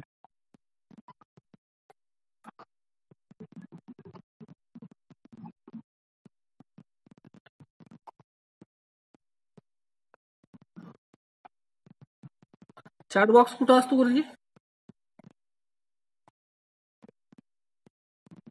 पण त्याच्यातनं काय आहे ना, फक्त हे दिसत आहे ऑर्गनायझर एव्हरीवन असं काय काय.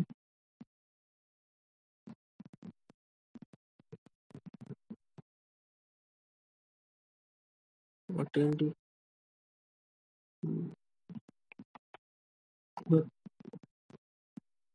हो, आरगवदाचा पुष्पाचा चांगला उपयोग होतो. आरगवदाचे पुष्प जे आहे ते बेसिकली त्याचा गुलकंद जसा करतात तसा आरगवदाचा पुष्पांचा गुलकंद करतात, आणि याचा वापर जो आहे हे समजा ही जे लोक आहेत ओल्ड एज पेशंट जे असतात ज्याच्यामध्ये आपल्याला ड्रास्टिक पर्गेटिव्ह देता येत नाही परंतु पर्गेटिव्ह द्यायचे असतात, अशा लोकांना आरगवदाच्या पुष्पाचा जो मुरब्बा आहे किंवा ज्याला आपण गुलकंद म्हणता येईल त्याचा वापर खूप चांगल्या पद्धतीने करता येतो. कुठे चॅट बॉक्स तर मला माझ्या याच्यात चॅट बॉक्स दिसत नाही हो.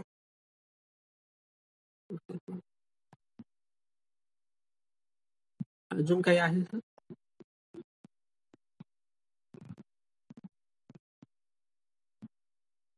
आता साधारणतः हा हा हा त्या हिरव्याहून लाल व्हायला लागल्या. आता सध्या काळ चालू आहे, म्हणजे याच्यामध्ये फ्लावरिंग सीझन असते आता. आणि प्रावरूट म्हणजे वर्ष ऋतूमध्ये साधारणतः त्याला शेंगा येतात. त्या शेंगा आल्या की त्याचा संग्रह करण्याची एक वेगळी विधी सांगितलेली आहे. त्याला धान्याच्या राशीमध्ये किंवा वाळूमध्ये पुरून ठेवायला सांगितलेलं आहे. किंवा काही लोक त्याला जमिनीत पुरून पण करतात. आपल्या इकडे झालेला एक स्टडी आहे तो. त्या स्टडीमध्ये त्यांनी जमिनीत पुरलं होतं. तर त्या आल्यानंतरच करायचं आहे.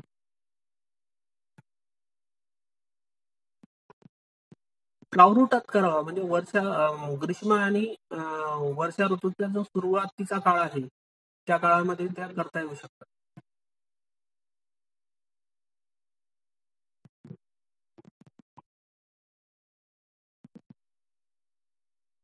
रगवत पुष्प मलास्टॉमामध्ये आणि कुष्ठामध्ये त्याचा वापर करतात. हॅलो. हा, बेसिकली आरगवत पुष्प जे आहेत ना.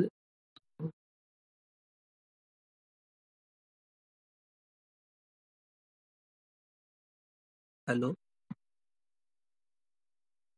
हा हा कुष्ठ रक्त आणि एक तर बेसिकली ते स्रंसन आहे आणि यकृत उत्तेजक आहे. त्याच्यामुळं रक्त आणि रक्तापासून निर्माण होणारे जे व्याधी आहेत, कुष्ठ आहे किंवा कुष्ठासमान सगळे व्याधी, त्याच्यामध्ये याचा आपला चांगला उपयोग करता येतो. आणि आरावदाचे पुष्प हे चांगले अँटी फंगल असतात, म्हणजे सिस्टिमिक अँटी फंगल एजंट म्हणून आपल्याला त्याचा चांगला वापर करता येतो.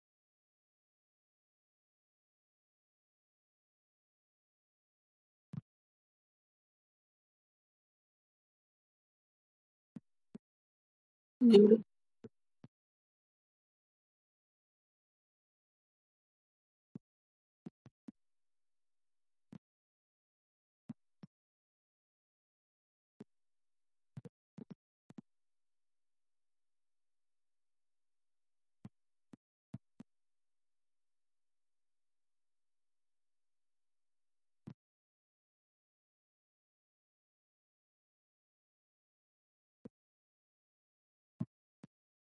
असतं. धन्यवाद.